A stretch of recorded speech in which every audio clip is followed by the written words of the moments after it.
우리 세리가 한 짓 용서받기 힘든 거 알지? 그래도 한 번만 용서해주세요. 제가 그 아이 꼭 벌고 새 사람 만들게요. 자기가 한 짓이 얼마나 끔찍한 짓인지 알게 하겠습니다.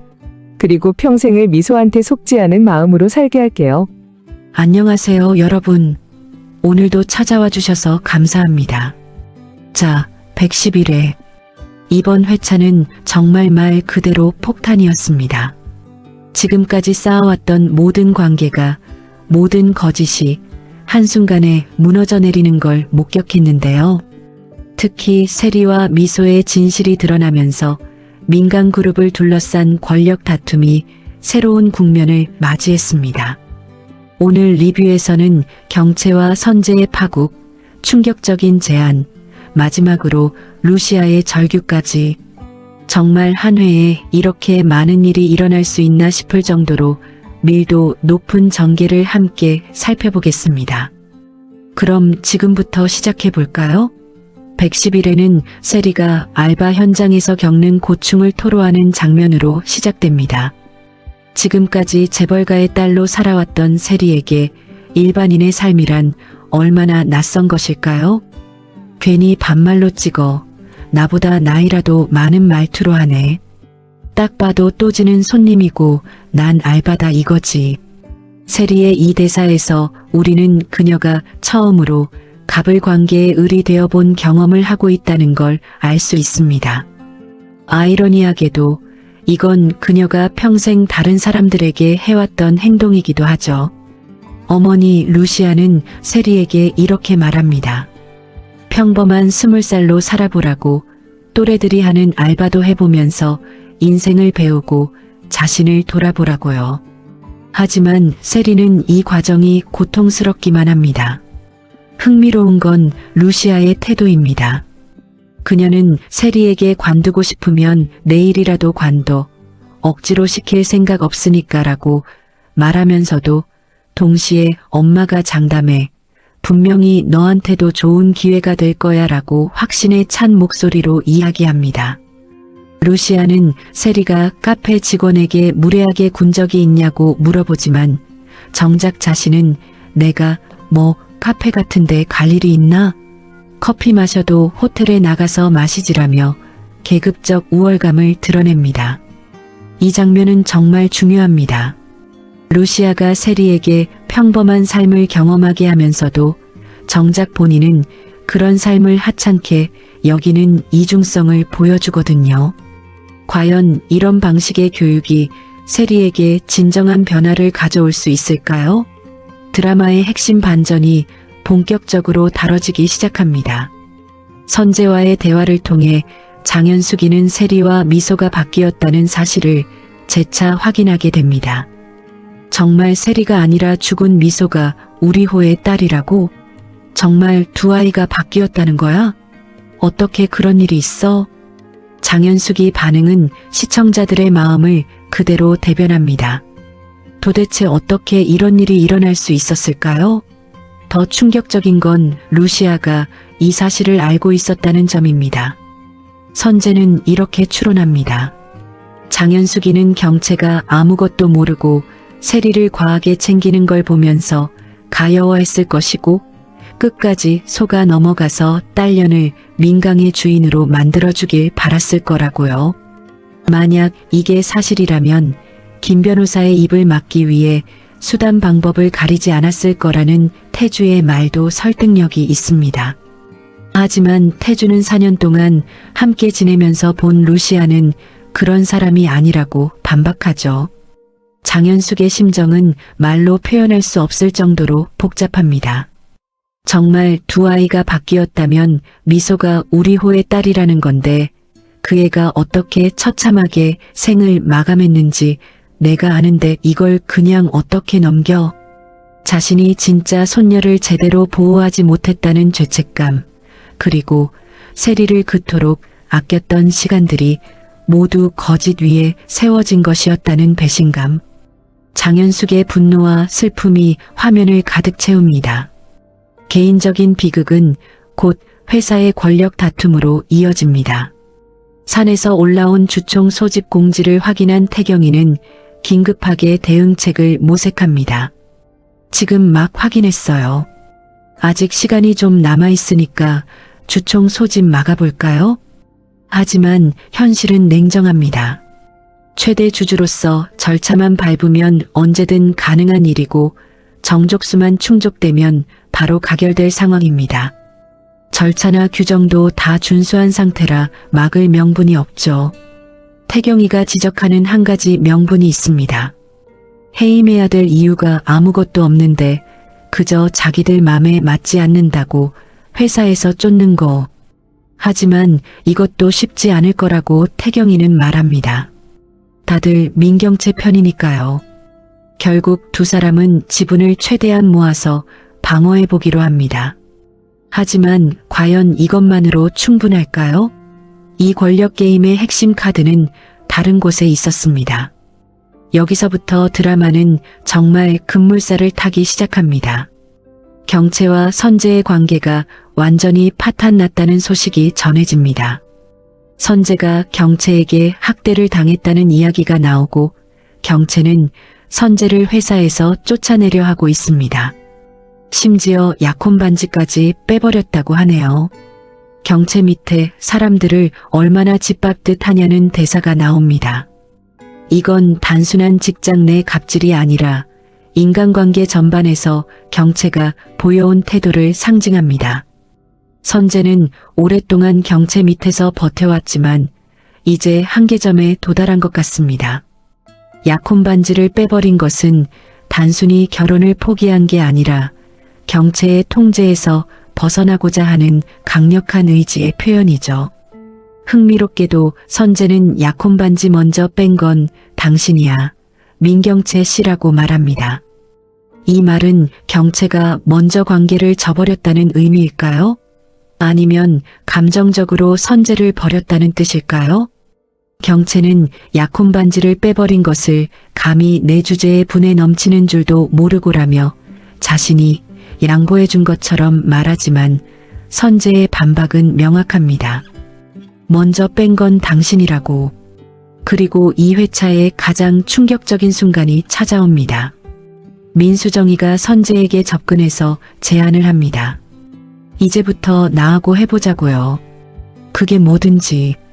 수정이는 정확하게 상황을 파악하고 있습니다. 선재는 지금 경채 편에도 못 서고 루시아 편에도 못 서는 애매한 위치에 있죠. 그렇다면 제3의 선택지를 만들면 되는 겁니다. 나랑 같이 언니 편 먹고 우리가 양쪽 다 정리해버리죠. 수정의 이 제안은 정말 악마적입니다. 자신의 지분과 선재가 관리하는 차명 주식을 합치면 양쪽에 몰아주는 척하면서 뒤통수를 칠 수 있다는 거죠. 선재는 전무님이나 나나 민강에서 영원히 아웃될 수도 있다며 경고하지만 민수정이는 쫓겨나는 것보단 선수 치는 게 낫지 않나? 라고 되묻습니다. 여기서 중요한 건 선재가 이 제안을 단칼에 거절하지 않는다는 점입니다. 그는 고민하고 있습니다. 경채에 대한 배신감과 분노가 그를 어둠의 길로 이끌고 있는 건 아닐까요?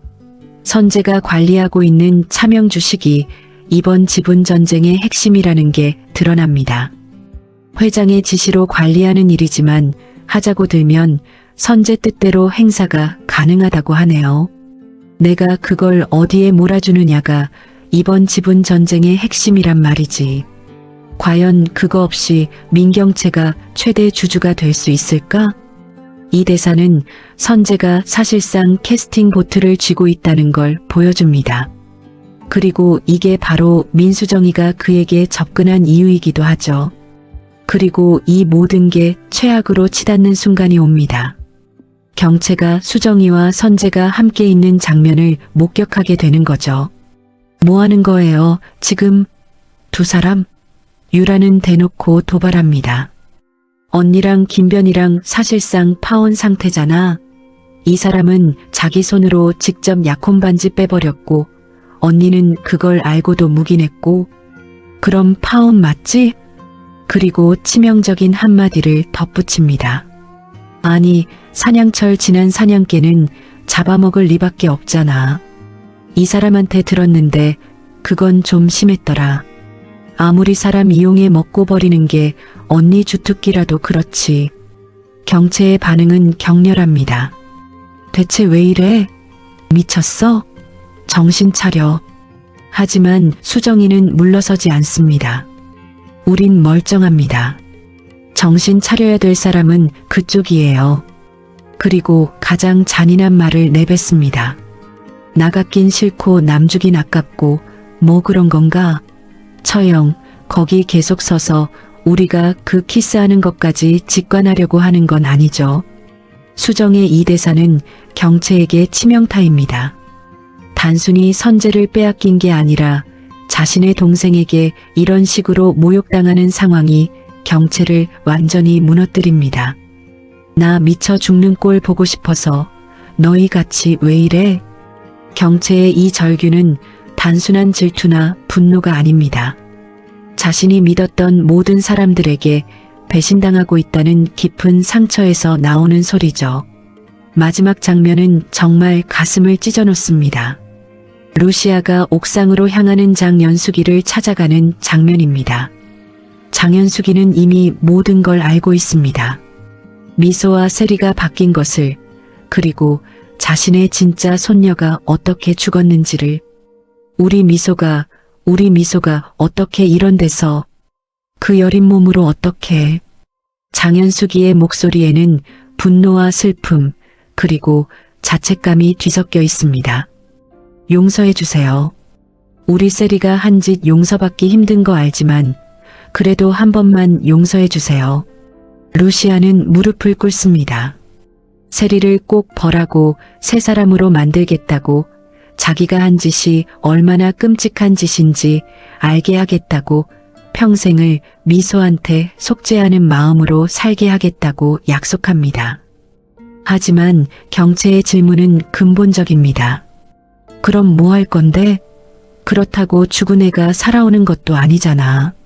경채가 참기 힘든 건 단순히 미소의 죽음이 아닙니다.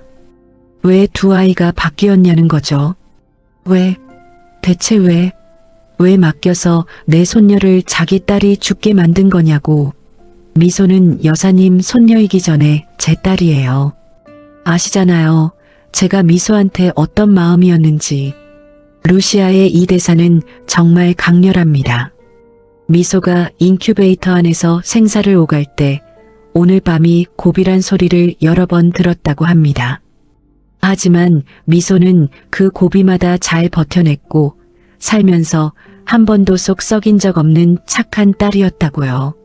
지금도 미소만 생각하면 여기가 아파서 숨을 쉴 수가 없는데 어떻게 이제 와서 미소가 제 딸이 아닐 수가 있겠어요? 루시아는 자신을 탓하라고 말합니다. 제가 못나서 우리 미소 못 지킨 거니까 차라리 절 탓하세요.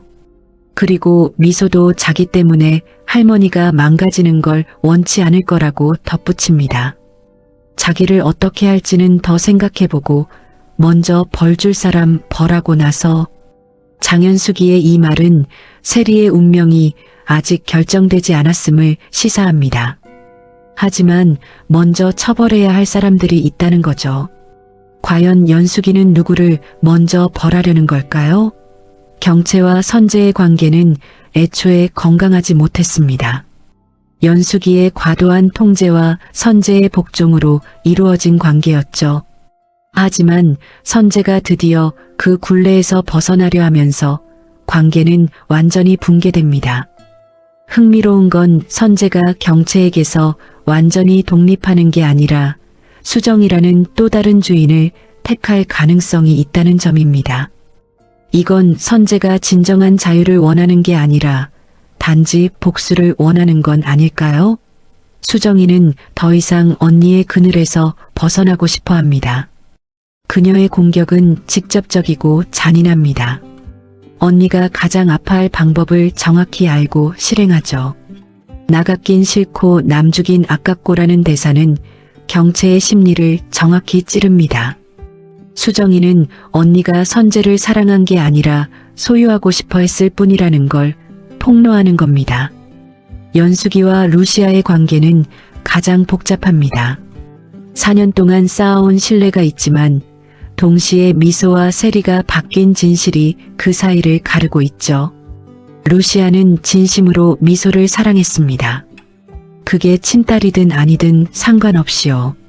하지만 연숙에게는 혈연이 중요합니다. 자신의 진짜 손녀를 잃었다는 사실이 그녀를 무너뜨리고 있죠. 개인적인 관계의 파탄은 곧바로 권력 다툼으로 이어집니다. 주총 소집, 지분 전쟁, 차명 주식, 모든 게 얽혀 있습니다. 선재가 쥐고 있는 차명 주식이 이 게임의 열쇠가 될 것 같습니다. 그가 누구 편을 들느냐에 따라 민강의 운명이 결정될 수 있죠. 선재는 과연 수정의 제안을 받아들일까요? 만약 그렇게 된다면 경채와 루시아 모두를 무너뜨리는 최악의 시나리오가 펼쳐질 수 있습니다. 하지만 선재에게도 양심이 있을 겁니다. 그가 4년 동안 경채 옆에서 일한 건 단순히 이용당하기 위해서만은 아니었을 테니까요. 연숙이는 자기를 어떻게 할지는 더 생각해보고라고 말했습니다. 이건 세리에게 아직 기회가 있다는 의미일 수도, 아니면 더 큰 처벌이 기다리고 있다는 의미일 수도 있습니다. 루시아의 필사적인 애원이 경채의 마음을 움직일 수 있을까요? 미소와 세리가 바뀐 경위가 아직 완전히 밝혀지지 않았습니다. 과연 루시아는 정말 처음부터 알고 있었을까요? 아니면 나중에 알게 되었지만 숨겼던 걸까요? 김 변호사는 어떤 역할을 했을까요? 그리고 왜 입을 다물고 있었던 걸까요? 주총이 열리면 루시아는 해임될 가능성이 높습니다. 그렇다면 민강은 누가 이끌게 될까요? 경채? 아니면 예상치 못한 제3자? 차명 주식의 향방이 모든 걸 결정할 것 같습니다. 이번 회차에서 기억에 남는 장면들을 꼽아보겠습니다. 1. 나갔긴 싫고 남주긴 아깝고 뭐 그런 건가? 수정이의 이 대사는 경채의 이중성을 정확히 찔렀습니다. 2. 미소는 여사님 손녀이기 전에 제 딸이에요. 루시아의 절규는 혈연을 넘어선 모성애를 보여줬습니다. 3. 왜? 대체 왜? 왜 맡겨서 내 손녀를 자기 딸이 죽게 만든 거냐고. 연숙이의 이 질문은 이 드라마의 핵심 갈등을 압축하고 있습니다. 특히 옥상 장면에서 연숙이를 연기한 배우의 표정 연기가 압권이었습니다. 분노와 슬픔, 배신감이 얼굴에 그대로 드러났죠. 루시아가 무릎 꿇고 애원하는 장면은 정말 가슴 아팠습니다. 딸을 잃은 어머니의 심정이 그대로 전해졌어요. 유라는 이제 더 이상 언니의 그늘에 가려진 동생이 아닙니다. 확실한 빌런으로 성장했죠. 특히 선재와의 키스씬 직전 장면은 정말 도발적이었습니다. 112회에서는 어떤 일들이 펼쳐질까요? 선재는 최종적으로 어떤 선택을 할 것인가? 경채는 세리를 어떻게 처벌할 것인가? 주총에서 루시아는 정말 해임될 것인가? 수정이의 계획은 성공할 것인가? 미소와 세리가 바뀐 경위가 완전히 밝혀질 것인가? 경채는 이번 회차에서 가장 많은 것을 잃은 인물입니다. 약혼자는 동생과 손을 잡았고 신뢰했던 루시아는 거짓말을 해왔으며 진짜 딸이는 이미 세상을 떠났습니다. 경채의 가장 큰 비극은 사람을 통제하려고만 했지 진심으로 사랑하는 법을 몰랐다는 점입니다. 선재에게도 유라에게도 심지어 세리에게도 그녀가 보여준 건 소유욕이었지 사랑이 아니었죠. 사냥철 지난 사냥개는 잡아먹을 리밖에 없잖아라는 수정이의 말은 경채가 사람들을 어떻게 대해왔는지를 적나라하게 보여줍니다.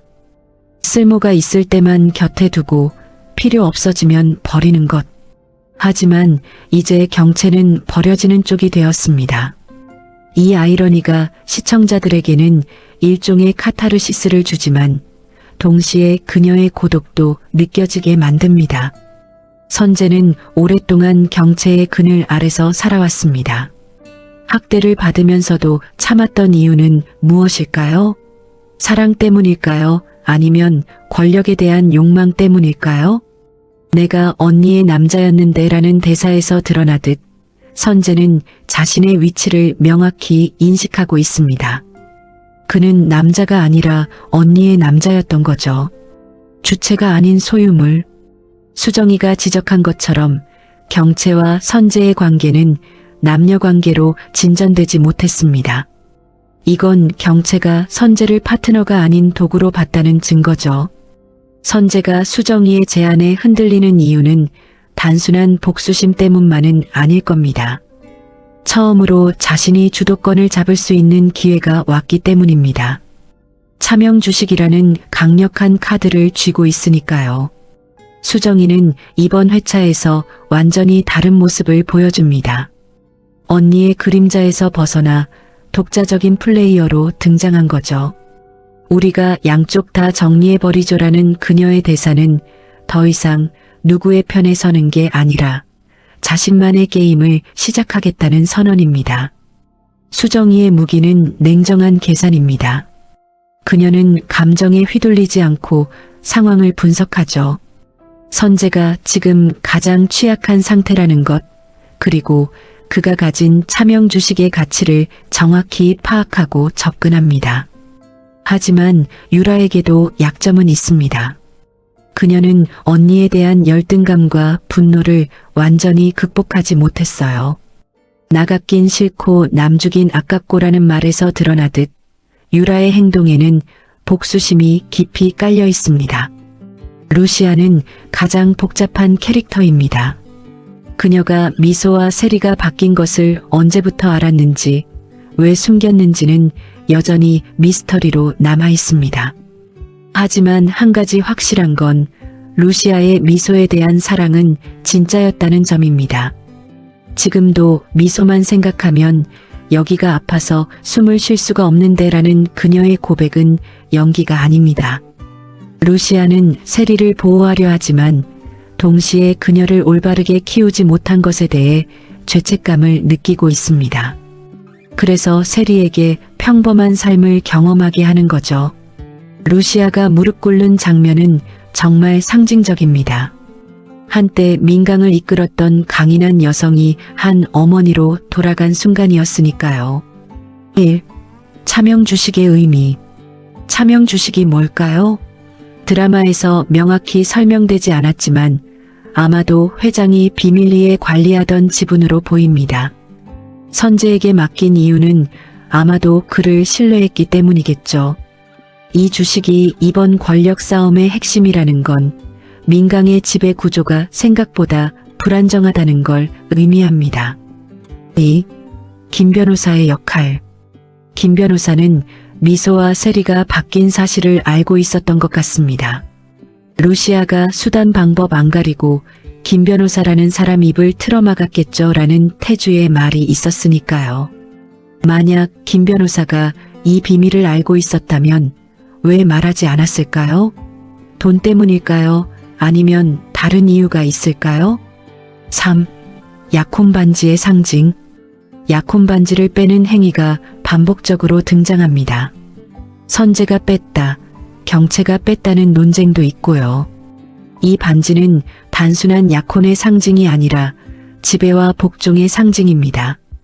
반지를 빼는 것은 그 관계에서 벗어나겠다는 의지의 표현이죠. 4. 옥상이라는 공간. 장현숙이가 옥상으로 향한다는 건 의미심장합니다. 옥상은 드라마에서 종종 극단적인 선택의 공간으로 그려지죠. 연숙이가 정말 극단적인 생각을 했을까요? 루시아가 급하게 옥상으로 달려간 것도 그런 걱정 때문이었을 겁니다. 1. 계급과 갑질. 세리가 알바 현장에서 겪는 갑질은 우리 사회의 현실을 반영합니다. 딱 봐도 또 지는 손님이고 난 알바다 이거지라는 대사는 많은 이들의 공감을 불러일으킬 겁니다. 아이러니한 건 루시아가 세리에게 평범한 삶을 경험하라고 하면서도 정작 본인은 카페 같은데 갈 일이 없다고 말하는 점입니다. 이건 계급의식이 얼마나 뿌리 깊은지를 보여줍니다. 2. 혈연의 의미. 미소와 세리가 바뀐 이야기는 혈연과 사랑에 대한 질문을 던집니다. 루시아는 혈연이 아니어도 미소를 진심으로 사랑했습니다. 반면 연숙이는 혈연을 중요하게 여기죠.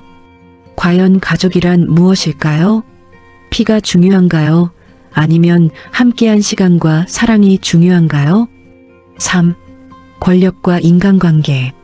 민간 그룹의 권력 다툼은 권력이 인간관계를 어떻게 왜곡시키는지 보여줍니다.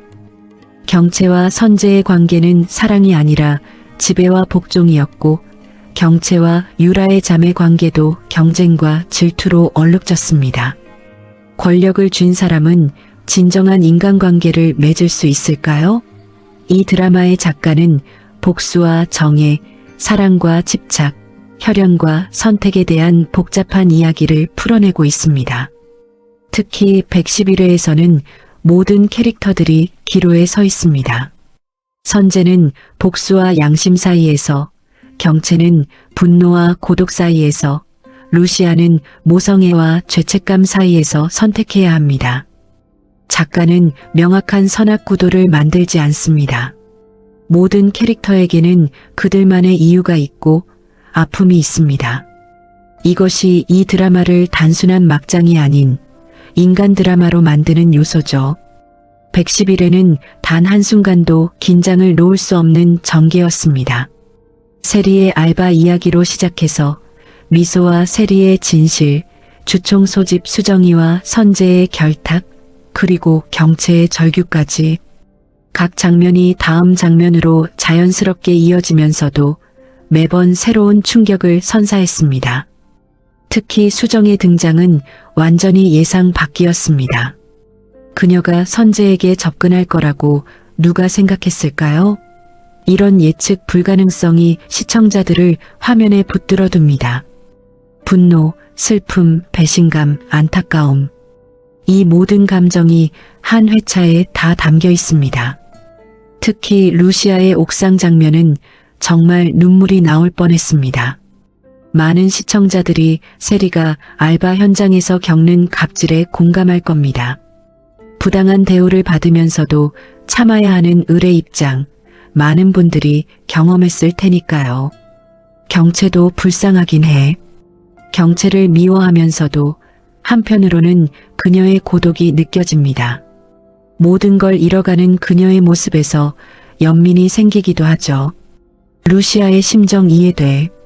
자식을 잃은 부모의 마음은 이루 말할 수 없을 겁니다. 루시아의 절규는 모든 부모들의 마음을 울렸을 거예요. 자, 여기까지 태양을 삼킨 여자 111회 리뷰였습니다. 정말 한 회에 이렇게 많은 일이 일어날 수 있나 싶을 정도로 밀도 높은 전개였죠? 모든 관계가 무너지고 새로운 동맹이 만들어지고 숨겨졌던 진실이 드러나는 과정을 지켜보면서 정말 눈을 뗄 수가 없었습니다. 특히 이번 회차에서 인상 깊었던 건 각 캐릭터들의 선택이 단순히 선과 악으로 나뉘지 않는다는 점이었어요. 경채는 피해자이면서 동시에 가해자였고, 선재는 복종하다가 반역자가 되었으며, 유라는 그림자에서 벗어나 독자적인 플레이어가 되었습니다. 그리고 루시아. 그녀의 모성애는 정말 진짜였습니다. 혈연을 넘어선 사랑이 존재한다는 걸 보여줬죠. 112회에서는 어떤 일들이 펼쳐질까요?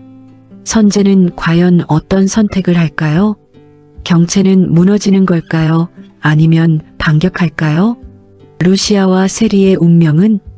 궁금한 게 정말 많습니다. 다음 회가 너무 기대되네요. 여러분은 이번 111회를 보면서 어떤 생각이 드셨나요? 댓글로 의견 남겨주시면 함께 이야기 나눠보겠습니다. 특히 선재의 선택에 대해서 여러분은 어떻게 생각하시나요? 그가 유라와 손잡는 게 정당화될 수 있을까요? 아니면 그것도 결국 또 다른 복수의 악순환일까요? 그리고 루시아와 경채의 관계는 회복될 수 있을까요? 미소를 향한 두 사람의 사랑이 그들을 다시 이어줄 수 있을까요? 오늘 리뷰가 도움이 되셨다면 좋아요와 구독 부탁드립니다. 그리고 알림 설정까지 해두시면 다음 리뷰도 바로 만나보실 수 있어요. 다음의 리뷰에서 또 만나요. 그때까지 건강하시고 행복한 하루 보내세요. 감사합니다.